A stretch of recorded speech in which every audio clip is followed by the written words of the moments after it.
Megan Devine, it's okay that you're not okay, meeting grief and loss in a culture that doesn't understand.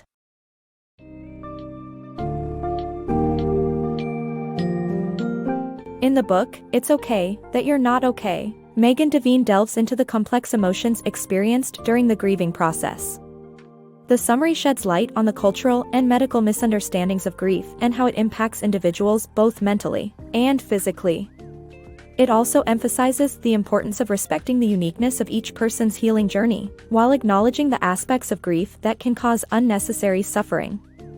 This summary will guide you through crucial points on society's approach to grief and the value of honest conversations, offering you a fresh perspective on coping with loss.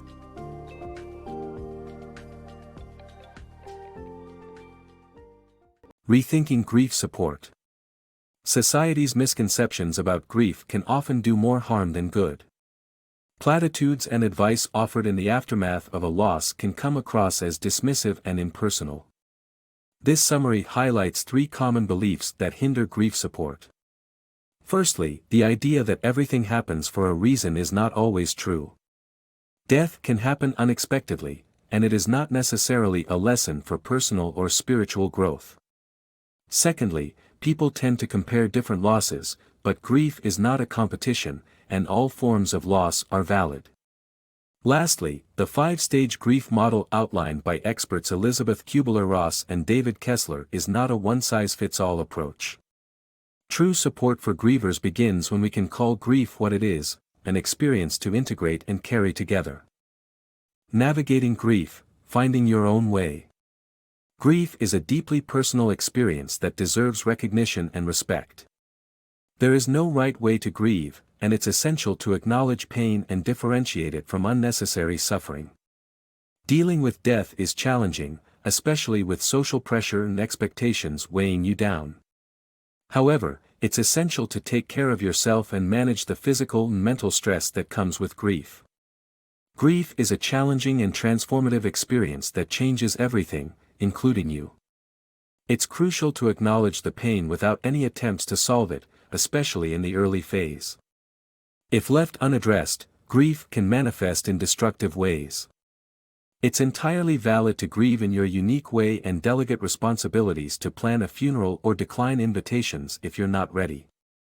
Remember that there's no deadline for letting go, and it's a deeply personal process that can't be rushed. The difference between pain and suffering is critical. Pain is unavoidable, but suffering is optional. Don't feel any undue social pressure, especially if it causes unnecessary regrets later. One common avenue for suffering is worrying about what others may think of you.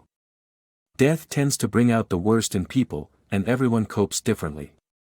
It's okay to be upset and even snarl or burst into tears of rage. Your peace of mind is crucial, and you have the right to avoid people if it's necessary. It's okay not to make sense of things, especially in the early days. Remember that there's no right way to grieve, and it's a deeply personal process. With that in mind, it's essential to take care of yourself physically and mentally. Manage stress and anxiety by prioritizing self-care and seeking help through counseling or therapy. Grief is a transformative experience, but it doesn't have to destroy you. With a little self-care, time and patience, you can navigate grief and find a way to move forward. Coping with grief. Grief is an intense emotional experience that affects the mind and body in various ways. To reduce unnecessary suffering, it's essential to observe and gather data on oneself. Brain fog and physical symptoms such as heartburn or headaches are normal during this time. To cope, express your pain with an activity such as writing or talking to someone you trust. By caring for your mind and body, you can tend to your pain without excessive suffering. Living with grief. Grief is a part of life that we cannot escape. It doesn't get better with time, we just learn to live with it. The key is to create a meaningful image of recovery and have honest conversations about grief. To build the right image, ask yourself what your grief looks like and what you want to leave behind. As for conversations about grief, it can be tricky, but it's important to remember that you're not being negative or heartless. Keep speaking the truth, even if others get offended.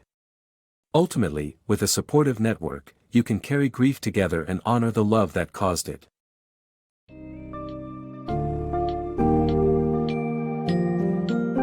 As the book's summary clearly highlights, grief is a profound and personal experience that society often fails to understand. It emphasizes the importance of acknowledging and respecting individuality in grief, while also integrating it into our lives. We must remove the societal pressure to follow a neat and linear pattern in our grieving process and instead, foster honest conversations and proper support to avoid unnecessary suffering. By embracing a more compassionate approach to grief, we can honor those we've lost and the love that we shared with them.